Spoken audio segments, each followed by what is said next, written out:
Finance. All right. We're going to turn our attention now to Gleaner Combines. Kevin Bean is with us, brand marketing manager for Gleaner. How you been, sir? Mike, it's hot. I don't know if you know that. I just came to the conclusion after 2 days out here, and the third day now going to be over 100. This is a little bit about what we had last year, don't you think? I think it is. But then again, and you're a very intelligent man, but you're wearing a black shirt.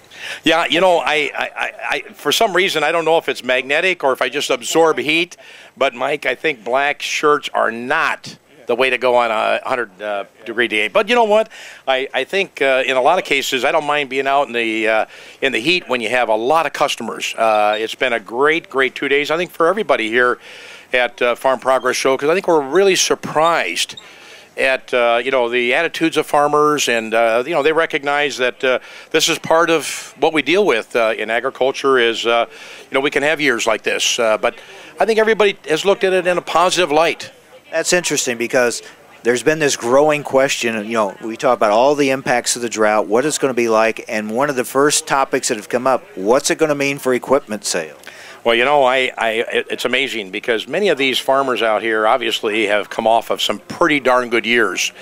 And, you know, looking at that from that standpoint, most of them got crop insurance, but most of them recognize that, you know, if they've got livestock, you know, you still want to get feed. And a lot of guys are saying, you know what, it might be 120 bushel corn out there, but I want to get whatever I can get. And so I think listening to farmers, they're pretty positive about what they see and a little confident that maybe some of these guys that got their corn in a little bit later and got the chance to get some of these showers that we've had over the last couple of weeks really see that you know, corn might end up being better, but the beans certainly have some opportunity out there. And guys are saying maybe the pods aren't quite as large, but they're going to fill out if we got the rain. And so there's some guys out there saying, you know what, I might have some 45, 50 bushel soybeans out there. And to me, that's how they look at this thing. And that's how we all look at it, I think, as people. People who are in agriculture recognize you got to be business-like and professional about how you look at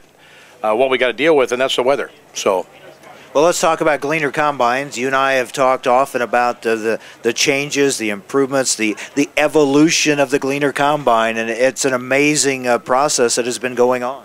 Well, Mike, I tell you, this now being our chance to introduce the 2013 model year changes, you know, we have a lot of people that said, geez, I liked all the things you did for 2012.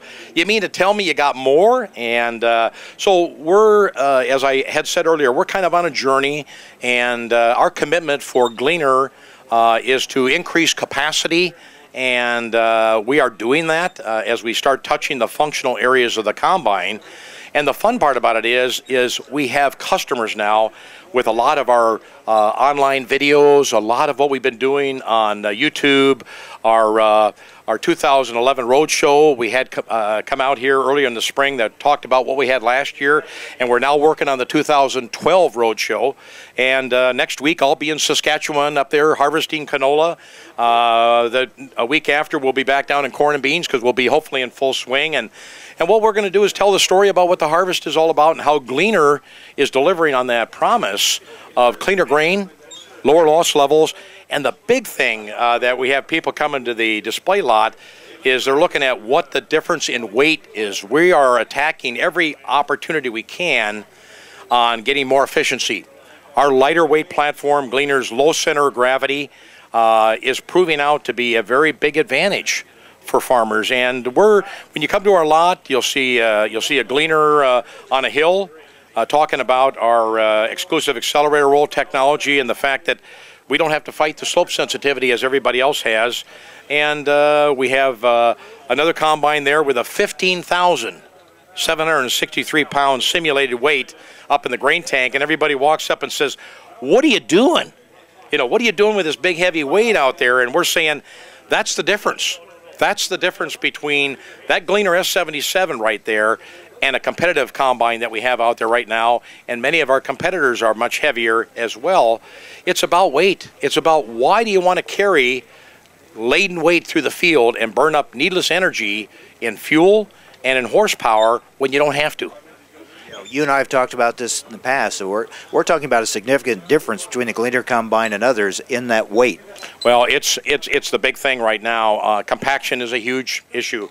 I had customers talking about the fact that, with many of their combines, they've had to look at buying tracks, rear wheel assistant tracks, a combination, because their higher center of gravity combines, whether it's an axial or even conventional and rotary type separation machines, are so darn heavy. And when you're at a weight, and we have a nice display over there showing the different weights of the machines with a 35-foot draper header on it and a full grain tank. And when you have a combine that's out there at over 70,000 pounds with a grain tank full that's substantially smaller than a Gleaner, and that difference is substantial.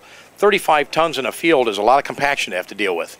We're talking with Kevin Bean with Gleaner Combines. He's brand marketing manager for Gleaner. We're going to take a break and come back, talk more about the new Gleaner Combine, and there's a lot new to talk about on the Gleaner Combine, and it's on display here at the Farm Progress Show, and you'll see it a lot of places around this fall as we're moving into the harvest season throughout not only here in this country, but as he said, in Canada and other places as well. So stay with us. More from this final day of the Farm Progress Show in Boone, Iowa.